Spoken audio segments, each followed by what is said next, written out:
Assalamualaikum warahmatullahi wabarakatuh. Perkenalkan, nama saya Talita Nurhidayati Indarlik dengan NIM 230512040028. Pada video kali ini saya akan membahas tentang model infrastruktur jaringan. Pengertian infrastruktur jaringan. Infrastruktur jaringan adalah sebuah kumpulan dari sistem komputer yang saling berhubungan satu sama lain, dihubungkan oleh berbagai macam bagian dari sebuah arsitektur telekomunikasi.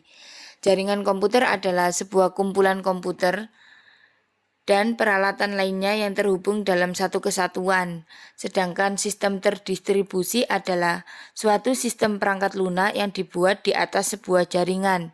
Perangkat lunaklah yang menentukan tingkat keterpaduan dan transparansi suatu sistem jaringan. Perbedaan jaringan komputer dan jaringan terdistribusi. Jaringan komputer yang pertama, metode komunikasi antar komputer dengan model peer-to-peer atau client server. Yang kedua, masing-masing node atau workstation pada metode peer-to-peer tidak membutuhkan server khusus untuk menangani seluruh pekerjaan. Yang ketiga, antar node bisa saling bertukar file atau resource yang dimiliki sesuai keinginan yang diatur oleh pemilik komputer. Jaringan terdistribusi. Yang pertama, metode komunikasi antar komputer tersentralisasi, terpusat pada komputer utama atau host.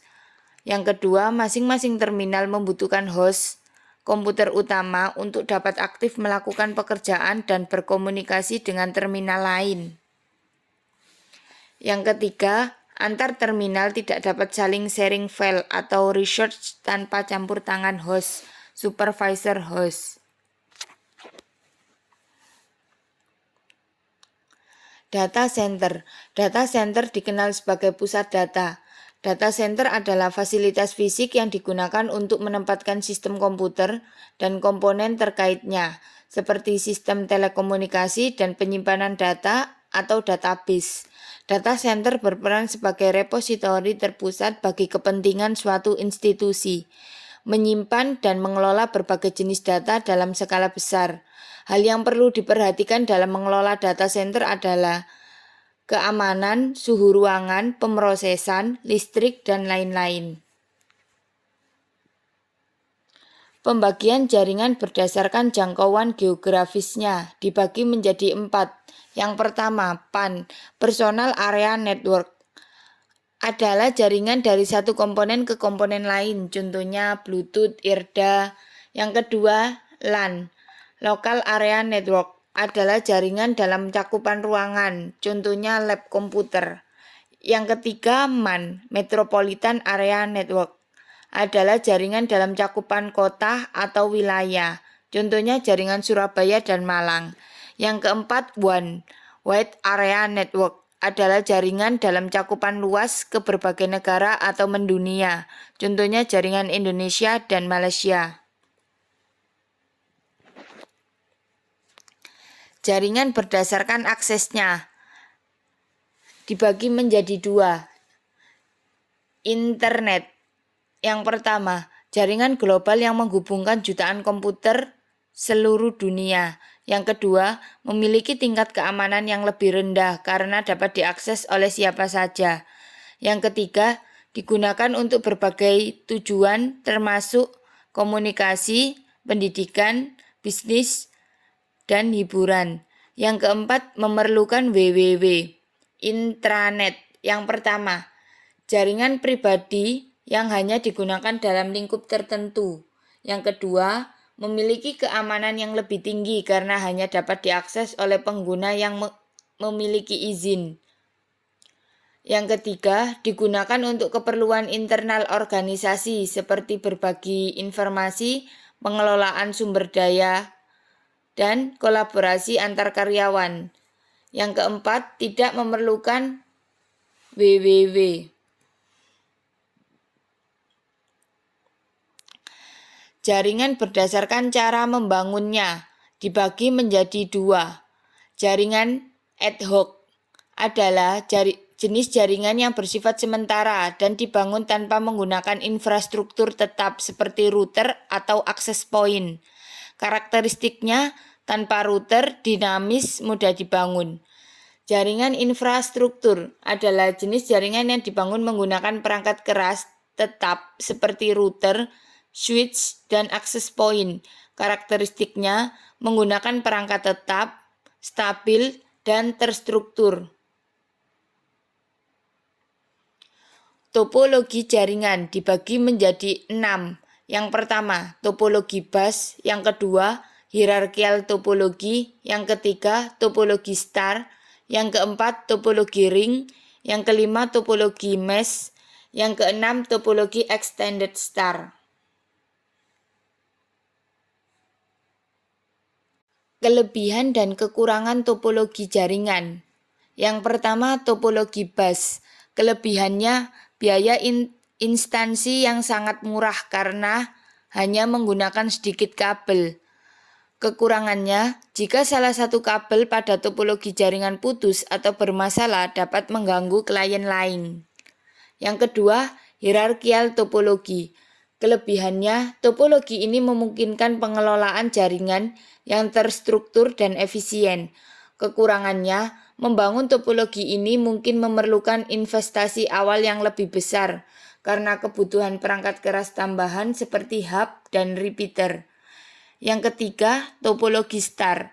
Kelebihannya, apabila salah satu komputer mengalami masalah, jaringan pada topologi ini tetap jalan dan tidak mempengaruhi komputer lain. Kekurangannya, jika switch atau hub mengalami kerusakan, seluruh jaringan akan terganggu yang dapat menyebabkan downtime untuk semua perangkat yang terhubung. Yang keempat, topologi ring. Kelebihannya, topologi ring mampu mentransfer data dengan kecepatan tinggi karena setiap komputer dalam lingkaran hanya perlu mengirimkan data ke komputer berikutnya. Kekurangannya, jumlah perangkat jaringan pada topologi ring ini terbatas.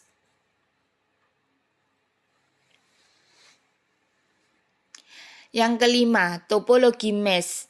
Kelebihannya, data dapat dikirim langsung ke tujuan tanpa harus melewati perangkat lain yang meningkatkan kecepatan pengiriman data.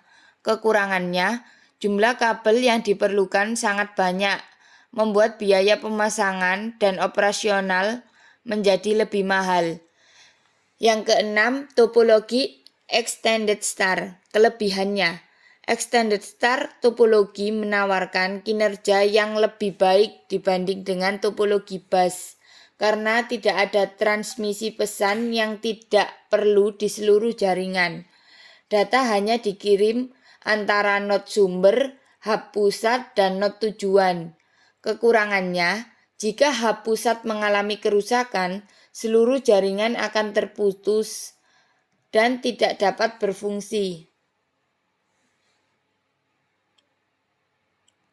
Jaringan berdasarkan penggunaan kabel dibagi menjadi dua. Yang pertama, jaringan berkabel atau wired network. Jaringan berkabel adalah jenis jaringan yang menggunakan kabel fisik sebagai media untuk menghubungkan perangkat-perangkat dalam jaringan. Contohnya, modem. Yang kedua, jaringan nirkabel atau wireless network.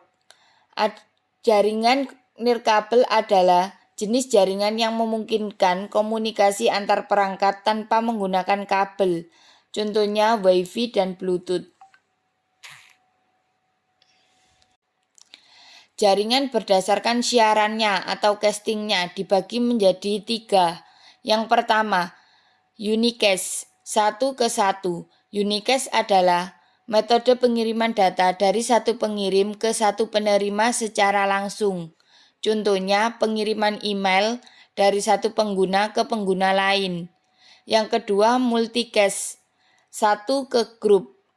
Multicast adalah metode pengiriman data dari satu pengirim ke beberapa penerima yang tergabung dalam satu grup yang sama. Contohnya, streaming video atau audio untuk sekelompok pengguna yang terdaftar dalam grup tertentu. Yang ketiga, broadcast 1 ke semua. Broadcast adalah metode pengiriman data dari satu pengirim ke semua perangkat dalam jaringan secara bersamaan. Contohnya pengiriman pesan DHCP, Dynamic Host Configuration Protocol, untuk mengkonfigurasi perangkat di jaringan lokal.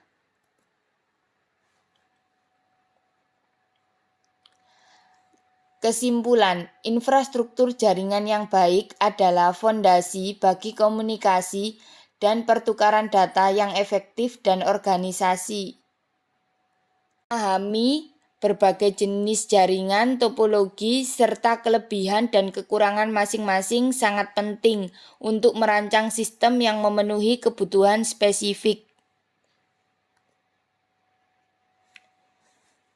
Terima kasih, sekian video dari saya, kurang lebihnya mohon maaf. Wassalamualaikum warahmatullahi wabarakatuh.